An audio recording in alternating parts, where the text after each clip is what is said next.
RSSൽ സജീവമാകാൻ മുൻ DGP Jacob തോമസിന്റെ തീരുമാനം. വിജയദശമി പഥസഞ്ചലനത്തിൽ ഗണവേഷത്തിൽ അദ്ദേഹം പങ്കെടുക്കും. സന്നദ്ധ പ്രവർത്തനത്തിന് പറ്റിയ ഇടം RSS ആണ് എന്ന് ജേക്കബ് തോമസ് പറയുകയുണ്ടായി. ഹൃദയപൂർവ്വം ഭാരതത്തെ ചേർത്ത് നിർത്തുക, അല്ലെ ഭാരതത്തോടൊപ്പം നിൽക്കുക എന്നുള്ള ഒരു ആശയം വളരെ ദൃഢമാണ്.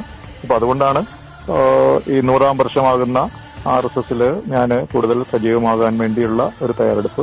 ഈ അവസരത്തിൽ നമ്മുടെ ഛത്രപതി ശിവാജി, സുഭാഷ് ചന്ദ്രബോസ്, സർദാർ പട്ടേൽ ഇവരെ ഒക്കെ അവരുടെയൊക്കെ ഒരു ആത്മാംശം അതും ഞാൻ ഉൾക്കൊള്ളുന്നു. അപ്പൊ അങ്ങനെ മുന്നോട്ട് പോവുക എന്നുള്ളതാണ് എന്റെ ഒരു തീരുമാനം.